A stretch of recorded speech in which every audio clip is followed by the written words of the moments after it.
வணக்கம் நண்பர்களே, welcome to JK notes. இந்த வீடியோவில் நான் பார்க்க போகிறது ISRO propulsion complex technical and electronics 2018 question பேப்பரில் கேட்ட கொஸ்டின்ஸ்க்கான சொல்யூஷன்ஸ் பார்க்க போகிறோம். இந்த கொஸ்டின் பேப்பர் பொறுத்த வரைக்கும் பார்த்தீங்கன்னா நம்மளுக்கு நம்பர் ஆஃப் கொஸ்டின்ஸ் பார்த்தீங்கன்னா நம்மளுக்கு 60 கொஸ்டின் இருந்தது. ஒவ்வொரு கொஸ்டினுக்கு நம்மளுக்கு 3 மார்க்ன்றதுனால நம்மளுக்கு மேக்ஸிமம் மார்க் பார்த்தீங்கன்னா 180 மார்க்ஸ் இருந்தது. நெகட்டிவ் மார்க்கிங் பொறுத்த வரைக்கும் பார்த்தீங்கன்னா ராங் ஆன்சர்ஸ்க்கு வந்து -1 மார்க் நெகட்டிவ். சரிங்களா?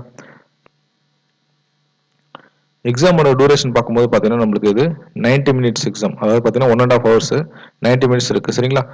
60 கொஸ்டின்ஸ் நம்ம 90 மினிட்ஸில் ஆன்சர் பண்ணோம். இந்த எக்ஸாம் பார்த்தீங்கன்னா நம்மளுக்கு OMR பேஸ்ட் எக்ஸாமினேஷன். சரிங்களா? இந்த 60 கொஸ்டினுக்கான சொல்யூஷனையும் ஒரே வீடியோவில் போடும்போது பார்த்தீங்கன்னா வீடியோலேருந்து அதிகமாக இருக்கும். அதனால நம்ம கொஸ்டின் நம்பர் 1லேருந்து 15 வரைக்கும் இருக்க கொஸ்டின்ஸ்க்கான ஆன்சர் நம்ம பார்ட் 1ல பார்ப்போம். அடுத்தடுத்த பார்ட்டில் நம்ம 15 கொஸ்டினாக டிஸ்கஸ் பண்ணுவோம். So first question in a full wave rectifier without filter the ripple factor is. இந்த கொஸ்டினுக்கான கரெக்டான ஆப்ஷன் பார்த்தீங்கன்னா ஆப்ஷன் ஏவான 0.482 இதுதான் பார்த்தீங்கன்னா கரெக்டான ஆப்ஷன்.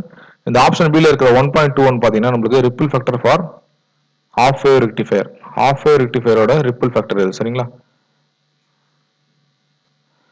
ஸோ ஃபர்ஸ்ட் கொஸ்டினுக்கான கரெக்டான option option A. Question in an AC circuit with R and L in series which relationship is true. So இந்த கொஸ்டினில் பார்த்தீங்கன்னா நம்மளுக்கு ஒரு ஏசி சர்க்யூட் பற்றி டிஸ்கஸ் பண்ணியிருக்காங்க.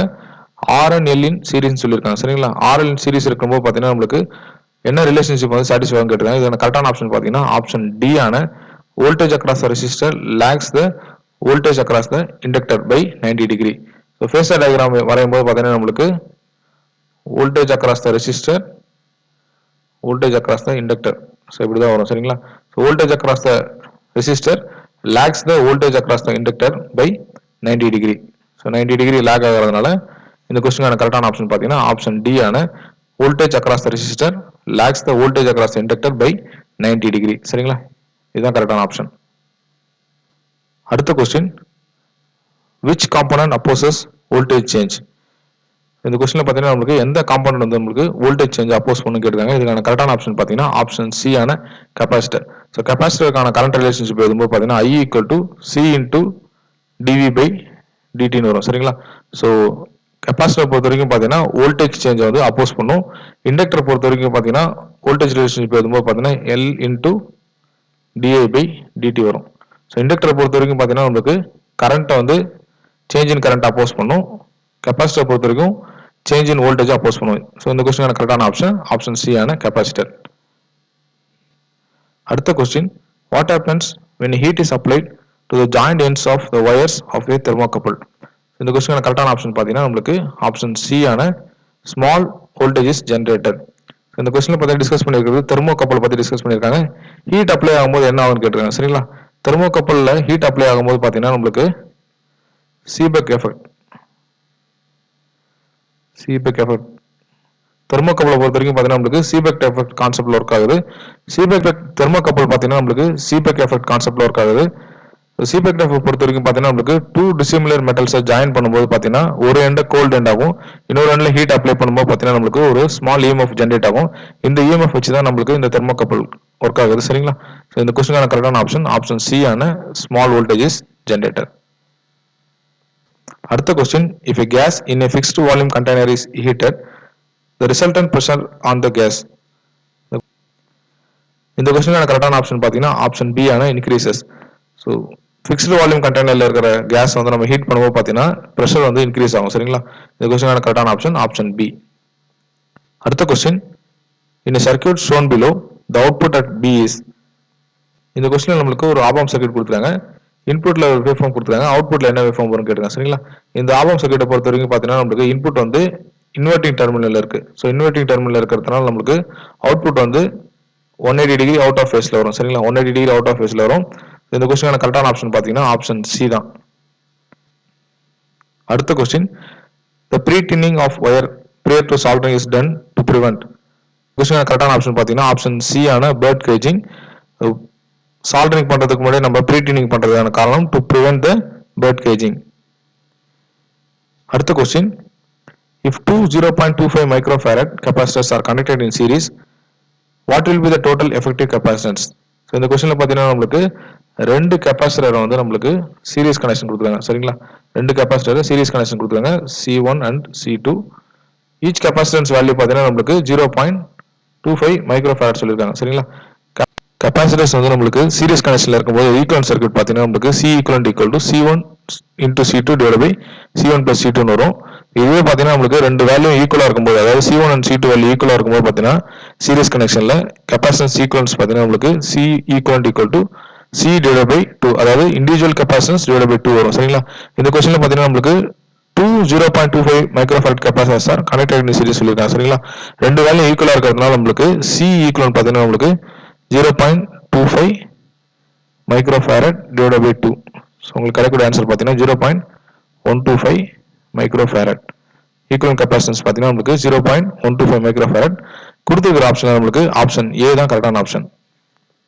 அடுத்த question, the power factor of a circuit is equal to. இந்த கொஸ்டினுக்கான கரெக்டான ஆப்ஷன் பார்த்தீங்கன்னா ஆப்ஷன் பி ஆன cos theta. அடுத்த question, energy is the capability or ability to.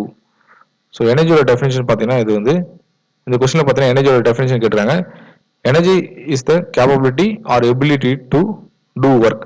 So option A தான் இந்த கொஸ்டினுக்கான கரெக்டான ஆப்ஷன். அடுத்த question, what does LED stand for. So ரொம்ப ரொம்ப பேசிக்கான கொஸ்டின். எல்இடியோட அப்ரிவேஷன் என்னன்னு கேட்டுருங்க. எல்இடி பொறுத்த வரைக்கும் பார்த்தீங்கன்னா light emitting diode. Light emitting diode இதுதான் பார்த்தீங்கன்னா எல்இடியோட அப்ரிவேஷன். இந்த கொஸ்டினுக்கான கரெக்டான ஆப்ஷன் பார்த்தீங்கன்னா ஆப்ஷன் சி ஆன லைட் எமிட்டிங் டயோட். அடுத்த question, when the relative permeability of a material is much greater than 1 it is called. So இந்த கொஸ்டின்ல பார்த்தீங்கன்னா நம்மளுக்கு ரிலேட்டிவ் பெர்மியபிலிட்டி பற்றி சொல்லியிருக்காங்க. மச் கிரேட்டர் தென் 1 சொல்லியிருக்காங்க. அதாவது மியூ ஆரோட வேல்யூ பார்த்தீங்கன்னா much greater than 1.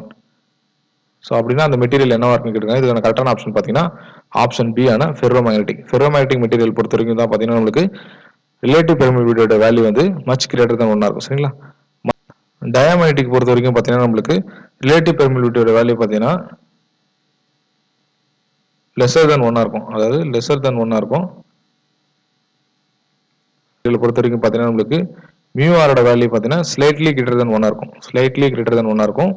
Non magnetic material பொறுத்த வரைக்கும் பார்த்தீங்கன்னா நம்மளுக்கு ரிலேட்டிவ் பெர்மியபிலிட்டியோட வேல்யூ பார்த்தீங்கன்னா 1 இருக்கும். மியூ ஆரோட வேல்யூ 1 இருக்கும். டயாமேக்னெட்டிக் வந்து lesser than 1, ferromagnetic much greater than 1, paramagnetic slightly greater than 1, non magnetic equal to 1. இதுதான் பார்த்தீங்கன்னா ரிலேட்டிவ் பெர்மியபிலிட்டியோட வேல்யூஸ்.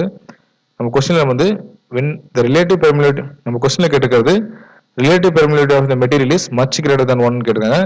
இதுவா அதனால இந்த கொஸ்டினுக்கான கரெக்டான ஆப்ஷன் பார்த்தீங்கன்னா ஆப்ஷன் பி ஆன ஃபெர்ரோமேக்னெட்டிக். இதுதான் பார்த்தீங்கன்னா கரெக்டான ஆப்ஷன்.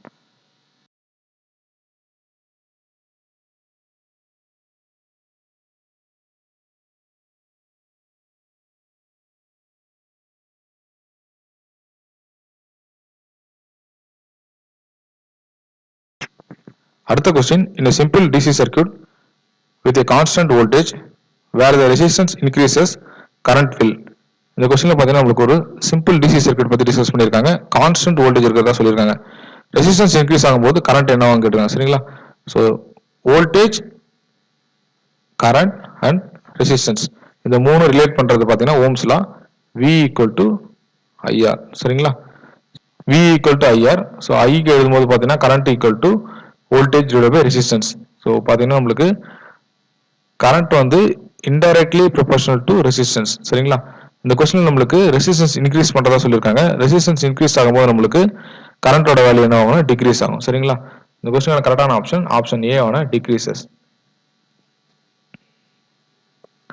அடுத்த question, in N type silicon each donor atom contributes. N type silicon மெட்டீரியல்ல each donor atom contributes what. இந்த கொஸ்டினுக்கான கரெக்டான ஆப்ஷன் பார்த்தீங்கன்னா ஆப்ஷன் ஏ ஆன 1 ஃப்ரீ எலக்ட்ரான்.